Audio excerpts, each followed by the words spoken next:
에베소서 1장 15절로 22절까지의 말씀을 우리 함께 한 목소리로 합독하겠습니다. 에베소서 1장 15절로 23절 끝절까지입니다. 같이 읽겠습니다. 시작. 이로 말미암아 주 예수 안에서 너희 믿음과 모든 성도를 향한 사랑을 나누고 내가 기도할 때 기억하며 너희로 말미암아 감사하기를 그치지 아니하고 우리 주 예수 그리스도의 하나님 영광의 아버지께서 지혜와 계시의 영을 너희에게 주사 하나님을 알게 하시고 너희 마음의 눈을 밝히사 그의 부르심의 소망이 무엇이며 성도 안에서 기업의 영광의 풍성함이 무엇이며 그의 힘의 위력으로 역사하심을 따라 믿는 우리에게 베푸신 능력의 지극히 크심이 어떠한 것을 너희로 알게 하시기를 구하노라.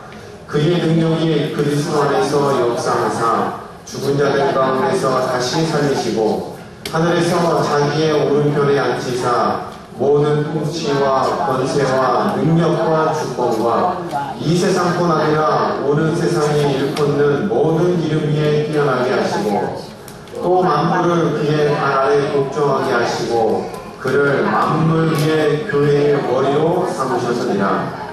교회는 그의 몸이니 만물 안에서 만물을 충만케 하시는 이의 충만한 이라. 네. 우리 옆에 분과 인사하겠습니다. 잘 오셨습니다. 큰 은혜 받으세요. 라고 인사를 나누겠습니다.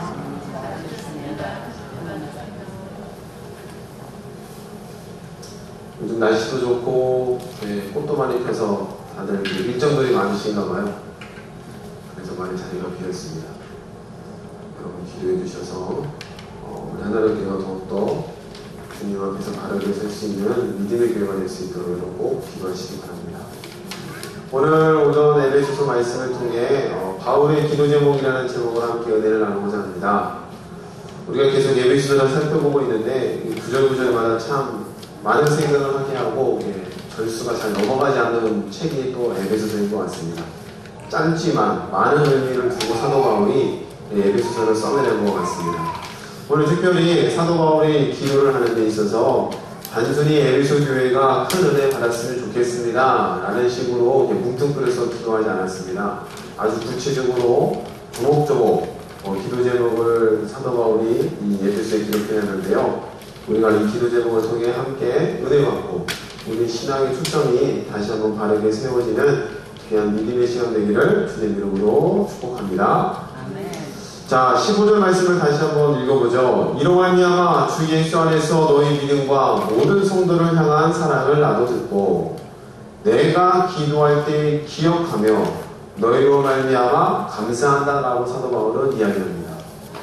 그럼 일단 에베소 교인들이 사도 바울이 보기에 너희의 사랑을 나도 들었다 이야기합니다. 사랑. 그리고 이 사랑을 듣고 에베소를 향한 사도 바울의 기도의 내용 가운데에 가장 먼저 하는 기도가 바로 감사라는 거죠. 이런 것을 미루어 봤을 때에 사도 바울은 참으로 행복한 사역자가 아니었나 싶습니다. 이유는 에베소 교인들의 신앙의 생활이 바로 하나님을 믿는 믿음으로 말미암아 사랑의 삶을 살았기 때문에 이 사랑의 소문이 사역자의 바울에게 전해지고 바울이 하나님께 기도할 때에 에베소를 기억하면은 근심과 걱정과 염려가 아니라 하나님 앞에 뭐해요? 감사하라는 겁니다. 저도 이러기를 기도합니다. 우리 하나님교회 교인들을 위해서 기억하고 기도할 때 먼저 감사부터 튀어나오는 행복한 사역자 되기를 소망하면서 기도합니다. 할렐루야. 여러분이 그런 삶을 살고 계시죠? 아멘. 네. 여러분은 딱 기억할 때, 진짜 하나님 감사합니다. 부족한 종에게도 이런 귀한 성도들을 붙여주시고, 함께 주님 나라 바라보면서 하나님의 나라를 만들어가는 믿음의 동역자들로 붙여주시면 감사합니다. 이런 고백들이 나오는 줄로 믿습니다. 별로 반응이 없으셔서 그냥. 자, 하나님께 감사할 수 있던 이 사도 바울, 그것은 바로 에베소 성도의 믿음의 삶이었습니다. 특별히 사랑의 삶이었죠. 그 사랑의 삶 바로 예수 그리스도로 말미암아 부어진 하나님의 은혜로 인한 사랑의 삶이 그들에게 전해지고 그 삶들을 통해서 사도 바울은 감사할 수 있었다 합니다. 자, 이런 감사의 기도를 한 다음에 바로 이어서 사도 바울은 너희가 알게 되기를 원한다라고 이렇습니다. 알게 되기를 원한다. 무엇을 알기를 원했을까요? 성경을 통해서 확인하겠습니다. 17절 말씀을 읽어보죠. 17절 말씀 시작. 우리 주 예수 그리스도의 하나님 영광의 아버지께서 지혜와 계시의 영을 너희에게 주사 하나님을 알게 하시고. 할렐루야. 너희가 누구를 알게 되기를 원한다고 이야기합니까? 그렇죠. 하나님을 알았으면 좋겠다라고 기도합니다. 여러분께 묻겠습니다. 여러분 하나님을 아시나요? 네. 하나님을 아시기 때문에 이 자리에 나와서 예배하는 줄도 있습니다. 근데 하나님을 알 때에 사도 바울이 무엇을 통해서 안다고 이야기했죠? 하나님께서 너희에게 무엇을 주사? 그렇죠. 지혜와 그 다음에 뭐요? 계시예요.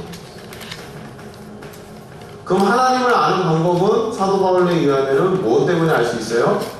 하나님으로부터 주어지는 지혜와 하나님으로부터 주어지는 계시의 영이 있어야지만이 누구를 알 수 있다는 거죠? 하나님을 알 수 있다는 겁니다. 여러분이 하나님을 안다, 하나님을 만났다, 하나님에 대해서 고백한다, 전부 다 하나님을 안다는 것인데 그 아는 것은 내가 아는 것 같지만 내가 아니라 하나님께서 주어지는 지혜와 계시의 영 때문에 하나님을 알 수 있다는 겁니다. 성경에도 이렇게 말씀합니다. 너희가 하나님을 아는 것은 너희의 지식이 아니요 하나님께 너희에게 알려주셨기 때문입니다. 사람의 지식으로 하나님을 만날 수가 있다 없다? 없다고 성경은 말씀하시죠. 자, 그런데 이렇게 지혜와 계시의 영이 올 수 있었던 건 바로 뭐예요? 우리가 지난 시간에 살펴본 게 뭐죠? 그렇죠. 은혜 때문에 그렇습니다. 이 세상 어느 누구도 하나님을 찾지도 않고 하나님께 나아갈 수 없었는데 하나님께서 먼저 다가와 주셨어요. 누구를 통해서요? 독생자 예수 그리스도를 통하여서. 우리가 축도할 때에 유심히 들어보시면 성부, 성자, 성령이 항상 들어가죠. 이제는 하면서 축도가 시작됩니다. 가장 먼저 뭐가 등장해요? 우리 구주 예수 그리스도의 은혜와 라고 먼저 등장합니다. 그 다음에 지극하신 하나님의 사랑하심과 성령님의 내주를 통하심, 이렇게 축도가 항상 시작됩니다. 그것은 왜 그러느냐? 예수님이 오셔야지만이 하나님의 그 은혜가 보여진다는 겁니다. 아멘. 창세기 15장에 아브라함에게 하나님께서 말씀하셨죠. 너 가나안 땅을 내가 줄 건데 그리고 너를 통해서 큰 민족을 이루게 할 거야. 그러니까 아브라함이 믿어야 안 믿어요? 큰 민족을 주겠다는 것은 이제 믿겠습니다. 그런데 땅 준다는 것은 못 믿는 것 같아요. 나도 의심을 합니다. 내가 어떻게 할 수 있을까요? 그러자 하나님께서 아브라함에게 뭐라고 말씀하시냐? 그래? 그러면 3년 된 암염소, 순염소를 가져와다가 나에게 재물을 벌려놔라 라고 하면서 짐승을 쪼갭니다. 그리고 짐승을 쪼개과 동시에 하나님께서 밤이 어두울 때까지 기다리시다가 아브라함이 깊은 밤 중에 잠들었을 때에 횃불이 나타나서 이 둘 사이를 지나가 버리죠. 그럼 이것이 일명 횃불 언약인데, 횃불 언약의 의미는 뭐냐? 이 약속이 지켜지지 않으면 짐승이 쪼개진 것처럼 언약의 당사자들이 쪼개지겠다는 겁니다. 실제로 고대운동에도 이렇게 언약을 맺었다고 해요. 그런데 이 언약 가운데는 누구만 지나갔어요? 아브라함은 지나가지 않고 하나님을 상징하는 횃불만 지나갔다는 겁니다. 그럼 아브라함으로서는 이 언약을 지킬 의무가 있어요? 없어요? 없고 일방적인 수혜자가 되는 거고, 이 언약은 누구만 지킬 수 있는 거예요? 하나님 혼자서만 일방적으로 지켜야 되는 의무가 되어버린다는 겁니다. 그러면 이스라엘이 가나안 땅에 들어가서 가나안 땅을 점령함과 동시에 나라가 생겼죠. 나라가 생겼을 때에 하나님께서 왕도 세우셨어요. 그런데 이 왕들 가운데 하나님을 제대로 섬기지 않는 왕들이 등장해서 나라가 두 쪽으로 쪼개지기도 하고 결국에는 나라가 쫄딱 멸망이 되었어요. 그럼 하나님께서 아브라함에게 주신 이 약속, 이 땅을 너에게 주지 못하면 쪼개지겠다는 약속, 가나안 땅을 이스라엘 민족들이 빼앗겼으니 이제 이 약속이 지켜질 차례가 되겠죠. 깨달아지십니까? 그럼 하나님께서 쫓겨지시는데 어떻게 쫓겨지셨어요? 주의 말씀이 육신이 되고 그 말씀은 곧 하나님이라고 했죠. 하나님께서 예수 그리스도와 함께 오심으로 말미암아 십자가에서 당신이 죽으심으로 이 땅에 대한 약속, 쪼개짐의 약속이 이 십자가 가운데서 지켜지신 줄로 믿습니다. 할렐루야. 아멘. 그렇기 때문에 예수 그리스도의 이 은혜를 통해서만이 누굴 만날 수 있어요? 하나님을 만나고 은혜를 통해서야지만이 하나님을 알 수가 있다는 겁니다. 아멘. 그럼 사도 바울이 지금 너희를 보면 참 감사한다라고 이야기합니다. 그런데 그뿐만 아니라 너희가 하나님을 알게 되기를 내가 간절히 소원한다. 근데 무엇을 통해서요? 지혜와 계시의 영. 그럼 지혜와 계시의 영은 예수 그리스도가 이 땅에 오셔서 하나님을 향해서 길을 여셨어요. 하나님을 갈 수 있는 길을 여신 다음에 또한 그것도 모자라서 누굴 또 보내셨어요? 그렇죠. 성령. 그럼 이 은혜와 성령을 다 통틀어서 누구의 사랑이라고 표현할 수 있어요? 하나님의 사랑. 그렇기 때문에 항상 축도할 때에 은혜와 사랑과 성령이 등장하는 이유가 바로 그것입니다. 이해가 되시나요? 그러므로 우리가 신앙생활 할 때 일전에도 말씀드렸지만 항상 삼위일체 하나님의 온전하신 역사가 항상 여러분들과 함께 있다는 거예요. 아멘. 믿으시기 바랍니다. 나는 부족하고 연약할지 모르겠지만 그 삼위일체 되신 하나님께서 나를 향해서 모든 것을 총동원해서 나를 도와주시고 계시고 이끌고 계시다는 겁니다. 성령을 통하여 주어지는 지혜와 계시의 영을 통해 하나님으로 말미암아 하나님을 알게 되고 하나님의 사랑 가운데에 그 사랑의 삶을 살니 자연스럽게 뭐가 나와요? 감사가 나온다는 거예요. 여러분과 저가 하나님을 알고 나면서부터 은혜를 깨닫고 나면서부터 마음속에 확신할 수 있는 한 가지는 바로 뭐예요? 내가 정말로 감사할 수 있는 사람이로구나. 그렇죠? 여러분이 누리고 있는 그 사랑과 은혜를 한번 기억해 보시면 저절로 뭐가 나와요?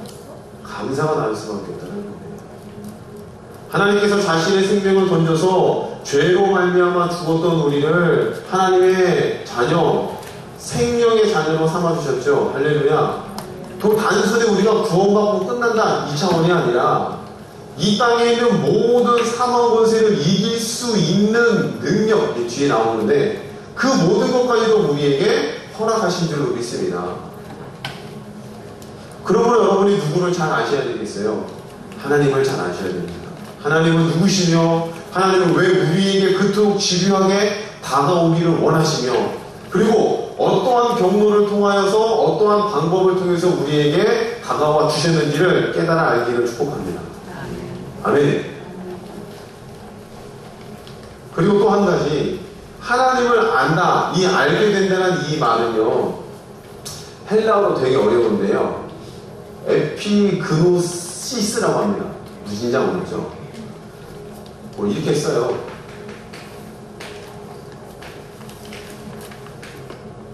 못 알아보이죠? 아마 틀려도 여러분 잘 모르실 겁니다. 제가 이거 외워왔어요. 저도 열심히 신학교 때 배운 거 한번 써먹어야죠. 이게 헬라어인데 에피그노시스 어려운 말이지만 이 안다라는 뜻 가운데는 이런 표현이 있어요. 단순히 지식적으로 안다 이 정도의 뜻이 아니라 이런 표현도 있답니다. 어떤 뜻이 있냐면 이 뜻에는 개인적인 인격적인 관계를 통해서 안다라는 표현도 이 단어에 포함되어 있다는 거예요. 무슨 말씀인지 이해되시죠? 자, 하나님을 알아가는 방법 중에 하나가 우리가 무엇을 통해서 알 수 있어요? 성경을 읽으면 하나님을 알 수 있겠죠. 창세기나 하나님을 창조하시고 또한 민족을 구원하시고 출애굽기에 이스라엘 민족을 끄집어내시고 성경을 통해서 하나님을 알아갈 수가 있습니다. 그런데 그뿐만 아닙니다. 또 무엇을 통해서 알 수 있어요? 여러분이 살아가는 삶을 통해서 하나님을 또한 알아갈 수가 있죠. 여러분 그런 경험 많이 해보셨잖아요. 이건 도무지 내가 생각해낼 수 있는 지혜가 아닌데 많이 생각나고 환경이 열려지는 것들을 통해서 느껴보셨나요? 다 하나씩은 있을 겁니다. 내 삶을 통해서 때로는 전혀 예상하지 못했던 사람을 만나게 하시고 전혀 관계없는 사람을 통해서 듣게 하시는 그 말이 내 가슴에 꽂혀서 하나님께로 나아가게 하는 것들을 여러분들은 경험하실 줄 믿습니다. 아멘. 하나님을 안다. 인격적인 관계를 통해서 하나님을 알아가는 분들도 있습니다. 그냥 성경을 통해서 하나님은 이런 분이야. 창세기 몇 장 몇 절, 출애굽기, 신명기, 이사야 이런 지식적인 나아가는 것에 그치는 게 아니라 여러분이 삶 가운데서 주님을 경험하고 말씀에 따라 순종함을 통해서 또한 알아갈 수가 있겠죠. 믿습니까? 때로는 하나님의 말씀이 믿어져서 내 몸을 던져서 그 말씀에 순종이 될 때가 있잖아요. 제가 남양주에 있을 때 몸살이 심하게 걸릴 때가 있었습니다. 그때 심야 예배에 가야 되는데 정말로 가기 싫더라고요. 그때도 개척교회이기 때문에 사람이 있었어요? 없었어요? 여기보다 더 없었겠죠. 그래서 한 분이었어요. 전화 한번 끄세요. 집사님, 제가 몸이 안 좋아서 그냥 우리 한번 쉽시다 하면은 다 끝나는 거예요. 근데 그날따라 제가 미쳤는지 하나님의 말씀이 믿어지더라고요. 미친 게 아니죠. 정상이겠죠. 목사니까. 그래서 채찍의 마정으로 말미암아 나음을 이루더라 말씀이 믿어지기 시작합니다. 그래 뭐 죽더라도 설교나 죽으면 순교가 되겠지. 그래서 그 심정으로 가서 그때는 칠판이 아니라 벽에 칠판이 붙어 있었어요. 거기서 이제 우리 예배합시다 라고 성경을 딱 핀과 동시에 제 몸에서도 느껴지더라고요. 열기가 쑥 가라앉으면서 몸이 시원해짐을 느끼면서 설교를 할 수가 있었습니다. 할렐루야. 이건 굉장히 작은 일이죠. 근데 여러분이 이렇게 크고 작은 일들을 계속 경험해낼 수가 있다는 겁니다. 아멘. 이게 바로 하나님과 인격적인 만남의 삶을 통해서 만나지는 거죠. 또한 기도를 통해서 여러분의 마음 가운데 주시는 것도 있겠죠. 기도하다가 깨닫게 되는 것들, 느껴지는 것들. 그럼 이런 것들이 가능하게 된 근본 원인은 뭐예요? 바로 은혜 때문인 줄 믿습니다. 하나님의 자녀가 아닌 이상 어떻게 이것을 알게 하시겠어요? 하나님의 자녀에게 내 사랑하는 내가 성전 삼고 내 나라로 삼고 내 기업으로 삼은 내 자녀들에게 자신을 알 수 있는 지혜와 계시형을 불어넣어 주셨다는 겁니다. 우리 옆에 분과 인사합시다. 축하드립니다. 계시 받았으면 축하드립니다라고 인사하십시오. 네, 여러분들은 계시 받은 자예요. 할렐루야. 뭔가를 보고 뭔가를 듣고 그게 아니라 성령께서 와 계신 그 자체가 지혜와 계시가 충만하게 된 줄로 믿습니다. 아멘. 여러분이 느껴지는 정도의 차이만 있을 뿐이지 하나님께서 당신의 자녀에게 성령을 부으셨을 때에 저는 목사니까 예뻐서 꽉 채워주시고 누구 집사는 너는 모자라니까 한 20%만 채워주시고 그런 분이 아니라 다 똑같이 부어주신 줄로 믿습니다. 말 못하는 어린아이나 연세가 많으신 할머니나 상관없이 전부 다 같은 성령, 같은 하나님, 같은 주님을 똑같이 부어주신 줄로 믿습니다. 할렐루야. 그렇기 때문에 영적인 나이에는 나이가 있겠어요? 없겠어요? 없다는 겁니다. 육신의 나이는 차이가 있을지라도 영적인 나이는 똑같다는 거예요.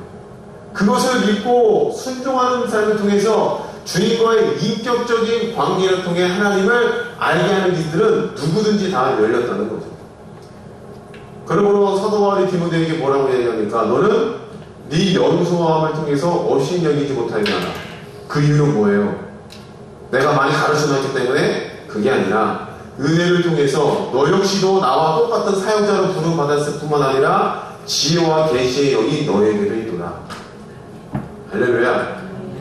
그러므로 여러분들이 영적인 거장이라고 해서 앞에서 벌벌 떨 게 아니고 기도를 많이 한다고 해서 벌벌 떨 게 아니고 너와 나는 똑같다라는 겁니다.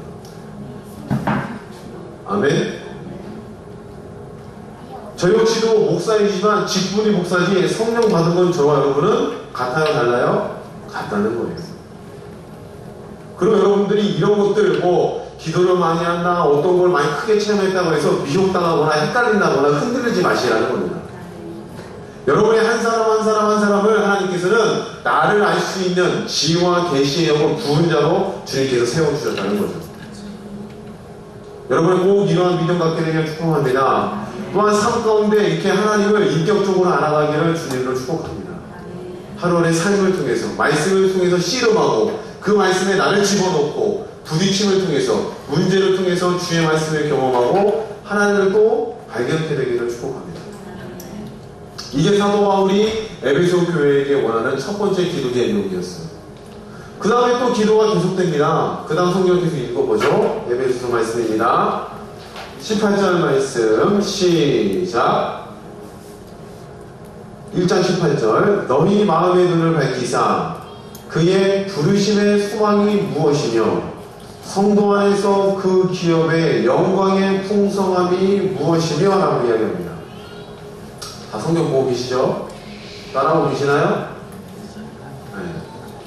너희 마음의 눈을 밝히사 그의 부르심의 소망이 무엇이며 성도 안에서 그 기업의 영광의 풍성함이 무엇이며 라고 해서 사도 바울이 또 계속 기도하죠. 세 번째는 뭐냐면 바로 부르심이라고. 부르심. 그리고 네 번째는 뭐가 나와요? 기업의 영광의 풍성함을 알기를 원한다는 이야기입니다. 그럼 먼저 부르심에 대해서 한번 살펴보죠. 부르심. 오늘 하나님께서 여러분들을 부르셨다는 겁니다. 어떻게 부르셨어요? 은혜를 통해서, 그의 사랑을 통해서. 뭐 하라고 여러분을 부르셨을까요? 왜 여러분들 이 한옥교회에 모여서 함께 예배드리게 만드셨을까요? 여러분은 왜 이 땅 가운데서 살아가십니까? 여러분은 왜 하나님의 자녀가 되셨죠? 제가 여러분에게 자꾸 질문하는 이유는 생각하라는 겁니다. 한번 머릿속으로 한번 생각해 보세요. 왜 하나님께서 나를 부르셨는지, 왜 하나님께서 나를 이곳에 위치시켰는지, 왜 하나님의 자녀로 불러주셨는지, 왜 그럴까요? 심심해서? 불쌍해서? 천국 보내려고?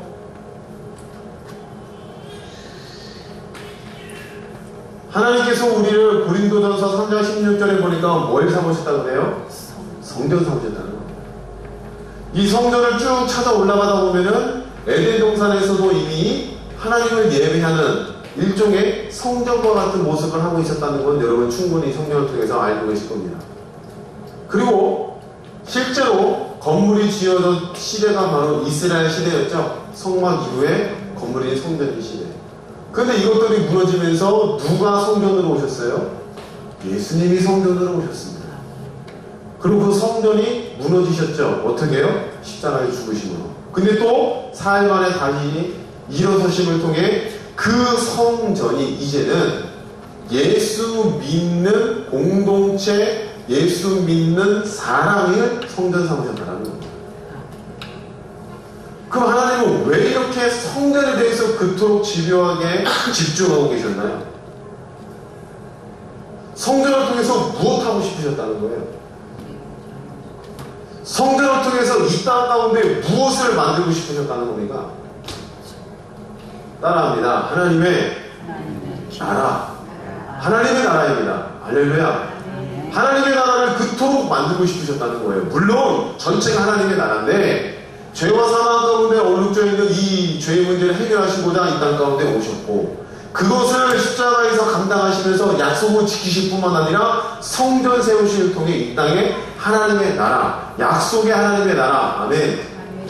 단순히 죽어서 가는 천국, 저 천국만이 아니라 이 땅에서 주님의 나라가 이루어지는 것들을 지금도 꿈꾸고 계신 줄로 믿습니다. 아멘. 오늘 여러분들은 왜 부르셨나요? 바로 하나님의 나라, 여러분을 성전을 통해서 하나님의 나라를 완성해 가기 위해서 여러분을 부르신 줄로 믿습니다. 믿으십니까? 그리고 여러분 한 사람 한 사람은 굉장히 소중하고 귀하신 분들이라는 거예요. 하나님의 나라를 이루어가는 존재들이라는 겁니다. 여러분이 여러분의 스스로를 무가치하고 작게 여기지 마시고 하나님의 성전일 뿐만 아니라 제사장의 기능을 감당하는 성전일 뿐만 아니라 이 땅 가운데 주님의 나라가 하나님의 영광을 돌리게 만드는 착한 행실을 보게 하여서 주님께 영광 돌리게 만드는 하나님의 나라의 원동력으로 삼으신 줄 믿습니다. 아멘. 얼마나 감사해요. 그럼 여러분의 한 주간 동안 여러분이 주어진 생업을 통해서 열심히 살아갑니다. 그 삶들은 다 무엇을 만드는 밑거름이 되겠어요? 하나님의 나라를 만들어가는 밑거름이 될 줄을 믿습니다. 할렐루야.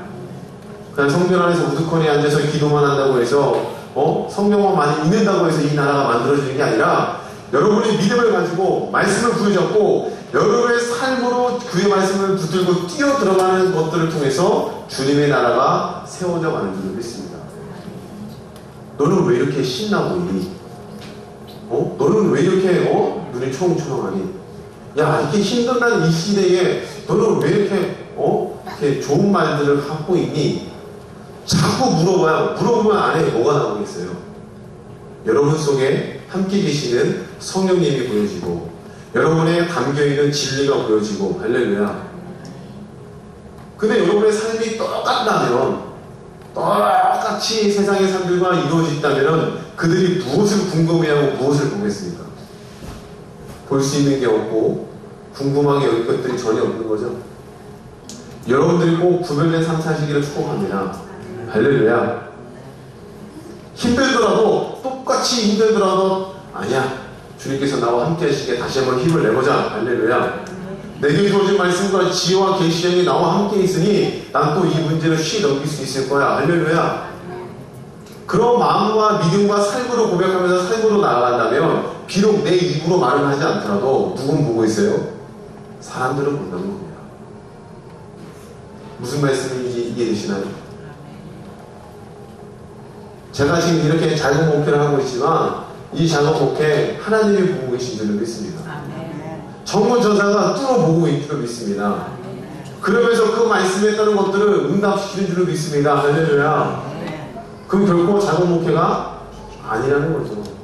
여러분의 조그마한 삶, 여러분의 조금 똑같은 패턴으로 돌아가는 일상의 삶, 그냥 세상 삶과 똑같이 구별되어 보이지 않는 그 삶, 거기서 끝나는 것이 아니라 누가 보고 계세요? 하나님이 보고 계시고 천사가 여러분을 위해서 준비하고 있다는 겁니다. 할렐루야. 그럼 여러분들은 왜 부르셨어요? 나 혼자만 잘 먹고 잘 살자는 거? 아니지 않습니까? 하나님의 나라를 만들어가고 하나님의 나라를 확장시켜가는 일들로서 우리를 부르신 줄로 믿습니다.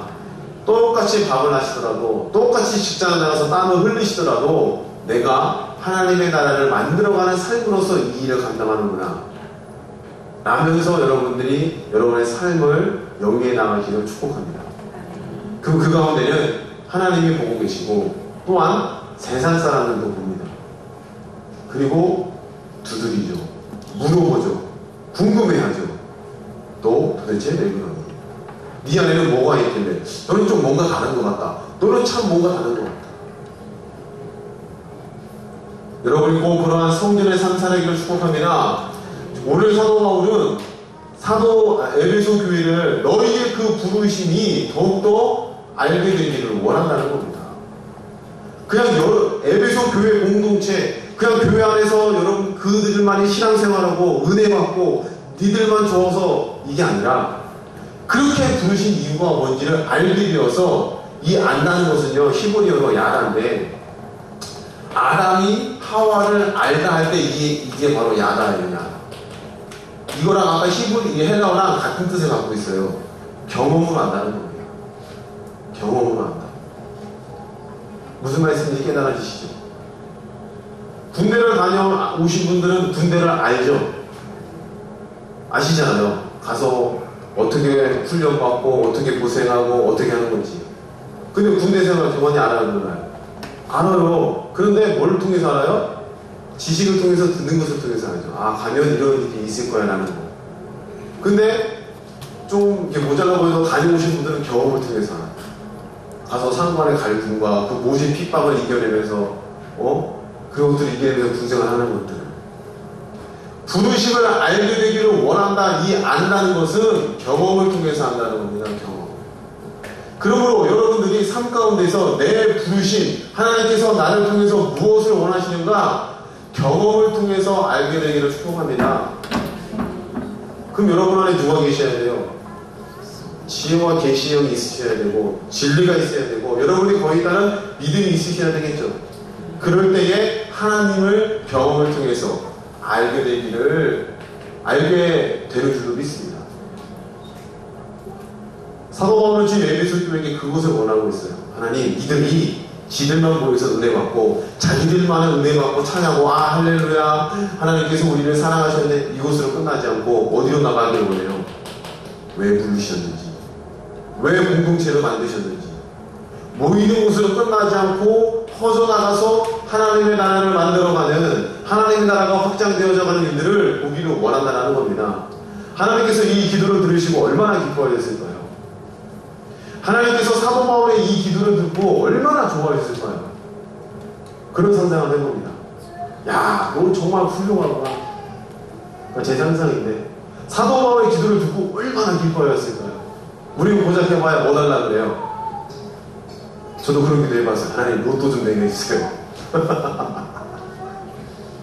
그럴 때 있잖아요. 사람이 궁금하니까. 우리 고작 구해봐야 이 땅에서 썩어지고 없어질 것들을 구해요. 그런데 사도 바울은 무엇을 구해요? 주님의 나라를 구합니다. 주님의 뜻을 구합니다. 주님의 영광을 구하고요. 주님의 얼굴을 구했죠. 할렐루야. 우리들도 그러한 멋진 기도 제목이 서로 있기를 주님으로 축복합니다. 할렐루야. 자, 그 다음에 세 번째, 이제 네 번째죠. 무엇을 또 강구하냐면 사도 바울은 그 기업의 영광에 대해서 이야기합니다. 18절 말씀을 다시 읽어보죠. 같이 읽어봅니다. 시작. 너희 마음의 눈을 밝히사 그의 부르심의 소망이 무엇이며 성도 안에서 그 기업의 영광의 풍성함이 무엇인지를 알기를 원한다. 이렇게 강구합니다. 그럼 그 기업의 영광인데 여기서 잘못 해석하면은 그 기업의 영광이 마치 성도의 기업의 영광인 것처럼 해석돼요. 근데 번역이 조금 아쉬워요. 이건 누구의 기업이냐면은 이 기업은 그 앞에 이게 들어가야 돼요. 읽어봅니다. 시작. 그의 기업이면 누구의 기업이겠어요? 그의 기업은 누구의 기업이에요? 지금 사도 바울이 누구한테 기도하고 있어요? 하나님. 그러면 그의 기업이면 누구의 기업이에요? 그렇죠. 하나님의 기업을 알기를 원한다는 하나님의 기업. 그럼 하나님의 기업이란 말은 구약에도 쓰였는데 성경을 몇 군데 찾아보겠습니다. 자, 우리 신명기 14장 말씀을 찾아보죠. 신명기 구약 성경입니다. 신명기 14장입니다. 2절 말씀을 함께 읽어보죠. 1절부터 볼까요? 2절 다 찾으셨나요? 14장 2절 시작. 너는 내 하나님 여호와의 성민이라 여호와께서 지상 만민 중에서 너를 택하여 자기 기업의 백성으로 삼으셨느니라. 그럼 여기서 이 기업은 누가 되는 거예요? 신명기 14장 2절 말씀을 보니까 이스라엘 백성들이 하나님의 소유가 됐다는 뜻이 되겠죠. 맞나요? 자, 성경도 한번 찾아보죠. 사무엘하입니다. 사무엘하. 사무엘하 21장을 보세요. 사무엘하 21장 3절 말씀 같이 읽어봅니다. 시작. 다윗이 그들에게 묻되 내가 너희를 위하여 어떻게 하냐? 내가 어떻게 속죄하여야 너희가 여호와의 기업을 위하여 복을 빌겠느냐? 라고 하면서 또 누구의 기업이 나와요? 여호와. 하나님의 기업이 나오죠? 그럼 여호와의 기업을 위하여 복을 빌겠노라고 했을 때는 누굴 또 지칭해요? 이스라엘 백성들을 지칭하죠? 맞습니까? 자, 한 군데 더 찾아보세요. 시편입니다. 시편 33편을 보세요. 구약성경 시편 33편 12절입니다. 같이 읽어봅니다. 시작. 여호와를 자기 하나님으로 삼은 나라 곧 하나님의 기업으로 선택된 백성은 뭐가 있는가? 여기서도 그 기업은 누굴 뜻해요? 백성을 뜻하죠. 이해되십니까? 그러면 지금 사도 바울이 이야기하기로는 너희가 하나님의 기업의 영광이 무엇인지를 알기를 원한다. 이렇게 기도합니다. 맞나요? 에베소서 말씀을 다시 한번 살펴보죠. 에베소서 1장 18절 말씀 이것을 기억해 주시면 다시 한번 에베소서를 봅니다. 에베소서 1장 18절 시작. 너희 마음의 눈을 밝히사 그의 부르심의 소망이 무엇이며 성도 안에서 그 기업의 영광의 풍성함이 무엇인지를 알기를 원합니다. 지금 사도 바울이 기도하는데 하나님, 에베소 교인들이 하나님을 알게 되기를 원합니다. 하나님, 하나님께서 그들을 왜 부르셨는지를 알기를 원합니다. 하나님, 그들이 하나님의 영광, 하나님의 기업의 영광의 그 크기, 어떠한 면을 알게 되기를 원합니다라고 기도합니다. 그의 기업은 아까 신명기 말씀, 시편 말씀, 사무엘하 말씀을 보니까 누굴 뜻해요? 백성이었죠. 여기서 말하는 그의 기업은 또 누굴 뜻할까요? 성도를 뜻하겠죠. 할렐루야. 무슨 말씀 이해되세요? 이거는요, 하나님께서 주시는 기업도 되겠지만 니들 그 자체가, 에베소라는 공동체 자체가 누구의 기업이에요? 하나님의 공동체가 누구의 영광이에요? 담임 목사의 영광이 아니라 누구의 영광이에요? 그렇죠. 할렐루야. 그 기업의 영광이 되었다는 사실은 우리가 여기서 너무 이제 짧게 기도해서 감이 안 오는데, 우리가 예수를 믿었을 때 주어지는 복들이 너무너무 많죠. 가장 첫 번째는 뭐예요? 죽었던 내가 다시 살아났다는 겁니다. 아멘. 그걸 바로 이제 중생이라고 하고 거듭남이라고 하고, 이것을 하나님의 자녀가 되었다는 거예요. 근데 자녀가 된 것으로 그치지 않고 하나님께서는 우리에게 또 무엇을 주셨어요? 약속들을 허락해 주시면서 그 복음에 따른 약속들의 복들을 누리라고 열어두셨죠. 하나님의 자녀가 됨으로 그 예수를 통해서 완성된 복음의 약속들이 있지 않습니까? 치료에 대한 약속도 우리에게 주신 복인 줄 믿습니다. 시험을 이기는 것도 우리에게 주시는 복인 줄 믿습니다. 우리가 기도할 때 응답받는 것도 우리에게 주신 복인 줄 믿습니다. 여러분들이 귀신을 향하여 명하면 귀신이 떠나가는 것들도 우리에게 복인 줄 믿습니다. 우리가 말씀을 이루어가는 데 있어서 천사들이 말씀을 존재로 만들어내는 것 또한 우리에게 주어진 복인 줄 믿습니다. 여러분이 마음 가운데 생각을 품고 있어요. 그런데 그 생각들이 희한하게 시간이 지나면서 이루어져요. 아멘. 안 되는 것도 있지만 이루어진 것도 보셨죠? 그것들은 다 우연의 일치인 것 같지만 그게 아니라 누구의 손길이에요? 하나님의 은혜의 손길들. 이런 구약성경에 예들이 많이 나오잖아요. 예를 들면 야곱이라는 사람이 삼촌 라반의 집에 가서 돈을 벌고 싶었어요. 삼촌과 계약을 했죠. 그 계약의 조건이 뭐예요? 아름지고 검정진 것들은 다 아들들, 삼촌의 아들에게 맡기고 나는 순백의 양과 염소를 키우겠습니다. 그런데 여기서 시커멓고 알룩지고 아름진 것들이 나오면 제수용입니다 라고 자기가 내려줘버려요. 근데 희한하게도 시간이 흘러서 보니까 어떻게 돼 있어요? 아들들이 보기에 야곱한테 이렇게 얘기해요. 저놈이 우리 아버지랑 다 훔쳐갔다라고 할 정도로 부자가 됐다는 겁니다. 그 계약을 맺을 때 하나님께 기도했다는 기록이 있어요? 없어요? 없어요. 아브라함의 종이 우물가에 갑니다. 이삭의 아내를 구하러 갈 때 이삭이 가서 기도하잖아요. 하나님, 제 주인의 며느리를 구해와야 했는데 제가 끌고 온 낙타들에게 물을 먹일 수 있는 여인이 등장하면은 그 여인을 제 주인의 며느리인 줄 알겠습니다 라고 일방적으로 기도해버려요. 근데 실제로 나타났죠? 누가 나타났어요? 리브가가 등장했습니다. 그럼 이 두 가지 사건의 공통점은 뭐예요? 하나님께 기도가 응답받고 간 거예요? 그냥 일방적으로 내뱉은 거예요? 내뱉었다는 거예요. 또 공통점이 한 가지 있어요. 그게 뭐예요? 이 첫 번째 사건에는 비록 종의 신분이었지만 아브라함이 그 종에게 뭘 요구를 해요? 내 환도표에 내가 손을 넣고 맹세해라 라고 하면서 아브라함에게 주어진 약속을 잠시 잠깐 누구에게 인양시켜요? 종에게 인양시킵니다. 그럼 거기에는 뭐가 들어가 있어요? 하나님의 말씀과 약속을 품고 간 거죠. 너로 말미암아 큰 민족이 되겠다. 너로 말미암아 복의 근원이 되겠다. 할렐루야. 근데 이 말씀이 누구에게로 넘어왔어요? 이삭을 통하여서 야곱의 복받고 싶은 그 마음을 통해서 야곱에게로 넘어갔죠. 그럼 여기에 공통점은 뭐예요? 하나님의 약속이 그대로 넘어갔다는 거예요. 그 약속이 품어진 상태에서 생각을 품고 있으니 그 생각대로 되는 일들을 봐야 못 봐요. 보더라는 거예요. 이삭도 경험했잖아요. 이삭은 뭘 경험했어요? 우리 아버지가 봤던 우물을 내가 파면 나올 거야. 할렐루야. 여러분 사막이라는 곳에 가보셨습니까? 사막에서 내가 판다고 물이 나와요? 저도 이라크 갔다 왔지만 내가 판다고 해서 물이 나올 것 같지는 않더라고요. 한없이 메마르고 한없이 간절합니다. 그리고 이전에 나왔던 우물인데 그것을 왜 꺼버렸어요? 물이 안 나온 지 한참 오래됐어요.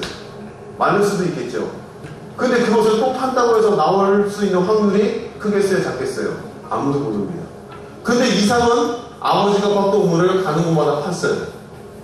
근데 물이 퐁퐁퐁 쏟아나가는 겁니다. 그리고 급기야 4번째인가 5번째 우물을 파니까 누가 찾아와요? 아비멜렉이라는 사람이 찾아서 두려워서 야, 너 우리 침범하지 마. 그 우물 사건, 물 나온 사건이 우리로서는 작은 일처럼 보이지만 그 중동 지역에서 물이 나온다는 것은 사람의 힘으로 가능해요, 불가능해요? 누가 했다는 거예요? 신이 했다는 겁니다. 그러니 너 비리비리해 보이는 이상 너인데 누구와 함께 한다는 거예요? 신이 함께 한다는 겁니다. 그럼 이상 역시도 파는 대로 물이 나왔죠. 예수 그리스도를 믿는 믿음을 통해서 우리에게 하나님의 자녀가 되고 거듭나는 복을 주셨을 뿐만 아니라 치료가 되고 시험을 이기고 기도에 응답받고 우리가 명하면 귀신이 떠나가고 우리가 또한 생각을 품고 있으면 이 언약 가운데 이루어진 일들을 우리에게 주신 줄로 믿습니다.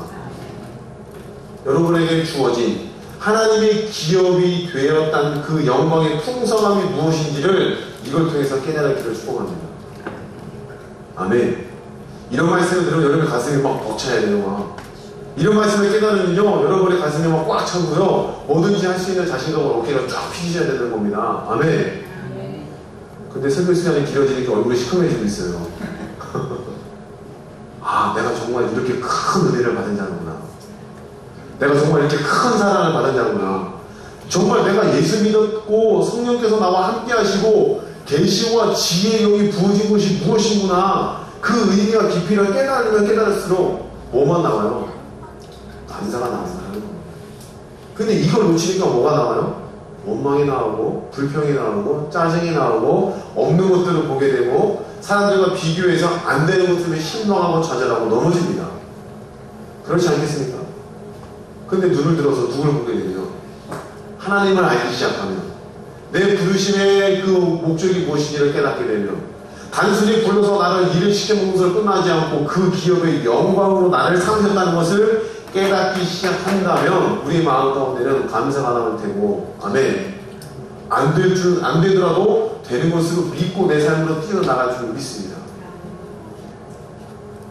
오늘 사도바울이 지금 에베소 교회 기도할 때 이런 것을 가지고 기도한다는 거예요. 그리고 이미 너희는 그런 존재가 되었다는 거죠. 아멘. 2000년대를 살고 있는 현대를 살아가는 우리들에게도 이 말씀은 동일하게 적용되는 줄 믿습니다. 여러분 속에 놀라운 은혜와 사랑으로 날마다 이끌고 계시는 그 하나님의 은혜의 손길들을 놓치지 않기를 축복합니다. 내가 자꾸 잊어버리죠. 내가 놓치는 거죠. 근데 하나님은 나를 놓치세요, 안 놓치세요? 절대로 놓치지 않는다는 겁니다.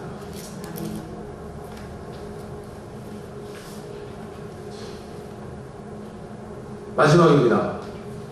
19절 말씀입니다. 19절 말씀 같이 읽어봅니다. 시작. 그의 힘의 위력으로 역사심을 따라 믿는 우리에게 베푸신 능력의 지극히 크심이 어떠한 것을 너희로 알게 하시기를 구한다. 그럼 5번째로 사도바울이 기도하는 게 뭐예요?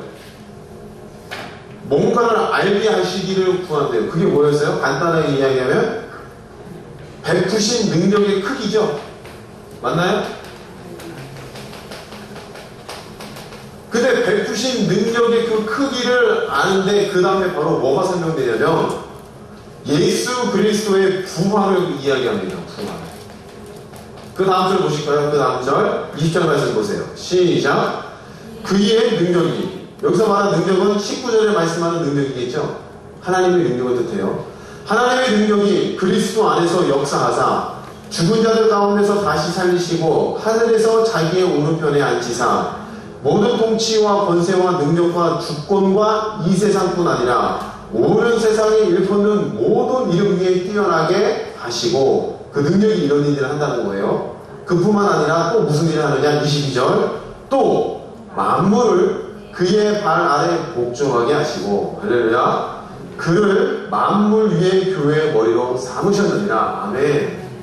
그럼 그 능력에 대해서 너희가 알기를 원하는데 이 능력이 어마어마하다는 겁니다. 첫 번째는 예수를 죽은 자 가운데서 부활하셨다는 거예요. 그리고 하늘의 오른편에 앉히사 앉히도록 끝나지 않냐고 모든 만물을 그 발 아래 복종하게 하셨다. 이건 빌립보서 2장 말씀에 하늘에 위에 있는 것들과 땅 위에 있는 것들과 땅 안에 있는 모든 것들이 누구의 이름 앞에? 예수 이름 앞에 무릎 꿇게 하시고, 할렐루야.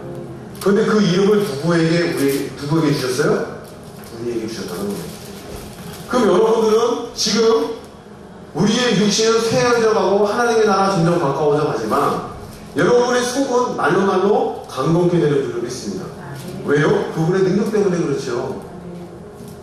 그렇기 때문에 그리스도인의 죽음은 죽음으로 끝나지 않고 뭘로 시작돼요?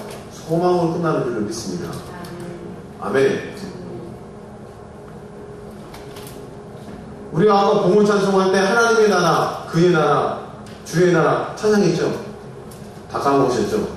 제가 찬송 하나하나 올 때도 다 의미가 있어서 놓는 거예요. 여러분 잘 생각하면서 좀 들으세요. 그 마지막 주님의 나라를 소망하면서 주님 앞에 물질을 드리는 건 전혀 아깝겠어요? 아깝지 않겠어요? 아까워할 이유가 없죠. 지금 이 사도 바울이 에베소 교회 너희가 깨닫기를 원하는데 무엇을 알기를 원하느냐? 하나님의 능력의 그 크기가 어떠함을 알기를 원한다. 그 하나님의 능력은 예수를 부활시켰을 뿐만 아니라 모든 것들을 복종하게 하는 하나님의 능력이구나. 아멘. 근데 그 이름이 누구한테 있다는 거예요? 너희에게 있다는 거예요. 그럼 사도 바울이 지금 기도할 때 하나님 감사합니다. 저들이 은혜로 말미암아 사랑의 삶을 보게 하시는 감사합니다. 하나님, 저들이 알게 되기를 원합니다. 뭐 알기를 원해요? 크게 네 가지를 얘기했어요. 첫 번째, 누구를 알기를 원해요? 하나님 알기를 원합니다. 두 번째, 무엇을 알기를 원해요? 부르심, 왜 부르셨는지. 하나님의 나라를 만들어가는 부르셨어요. 그 다음 세 번째, 뭘 알기를 원해요? 너희가 어떠한 영광스러운 존재인지, 하나님이 여러분을 볼 때 얼마나 큰 가슴 벅장을 갖고 있는지 그것을 알기를 원한다는 거예요. 그리고 마지막에 무엇을 알기를 원한대요? 베푸신 능력입니다. 이 능력은 우리가 삶을 살아가면서 문제 앞에서 넘어지고 실패합니다. 나는 실패할 수 있지만 하나님은 실패가 있어요? 없어요? 전혀 없다는 겁니다. 나는 못해요. 그런데 하나님은 하실 수가 있어요. 그런 하나님께서 나와 함께 하신다는 거니 우리의 삶 가운데서 크고 작은 일을 마주할 때에 망연자실하게 주저하는 게 아니라 누굴 보셔야 돼요? 그 능력의 어떠함의 크기를 얼른 붙잡으셔야겠죠. 마음을 붙잡으셔야 되겠죠. 이후에 당장 뭐 일이 끊기고 없어지고 하실지라도 그 이후에 하실 일들을 기대하는 믿음이 우리 가운데 있어야 할 줄 믿습니다. 아멘. 오늘 사도 바울의 기도 제목이 저와 여러분의 기도 제목 되기를 원합니다. 그럼 이 기도를 들으셨을 때 하나님의 마음이 얼마나 기쁘시겠어요? 맨날 먹을 것 주세요, 돈 주세요, 이거 주세요. 이것만 구하는 우리가 오늘 기도 내용이 바뀌어요. 하나님 감사해요. 하나님 더 알게 되길 원합니다. 깨닫게 하세요. 하나님 내게 구하실 소망이 있지도 합니다. 보게 하세요. 아픔을 보게 하시고 내 달란트에 주어진 만큼 그 사람들에게 할 수 있는 일들이 있잖아요. 그게 바로 부르심인 줄 믿습니다. 하나님, 나를 부족한 나를 성전 삼으시고 기업 삼으셨다니요. 이 영광을 보기로 원합니다. 하나님, 하나님의 능력을 알아서 내 부활뿐만 아니라 내 삶 가운데서 그 부활의 삶을 살아갈 수 있는 능력으로 이끄신 그 주님을 알기를 원합니다. 이렇게 기도한다면 여러분 기도 응답이 되겠어요? 안 되겠어요? 되고도 남죠? 할렐루야? 이미 이런 존재로 부르셨고 또한 이것을 계속해서 기도하는 것은 마땅한 일인 줄 믿습니다. 이런 존재가 되었다는 것을 그치지 마시고 끊임없이 그것을 붙잡고 기도하시고 하나님께 간구하며 나아가길 축복합니다. 그럼 여러분의 모든 기도가 응답되고 하나님의 영광을 보게 될 줄 믿습니다. 깨달으시면 아멘. 우리 옆에 분과 인사합시다. 기도 좀 바르게 합시다. 시작. 우리 함께 찬양하겠습니다. 아까 아침에 찬양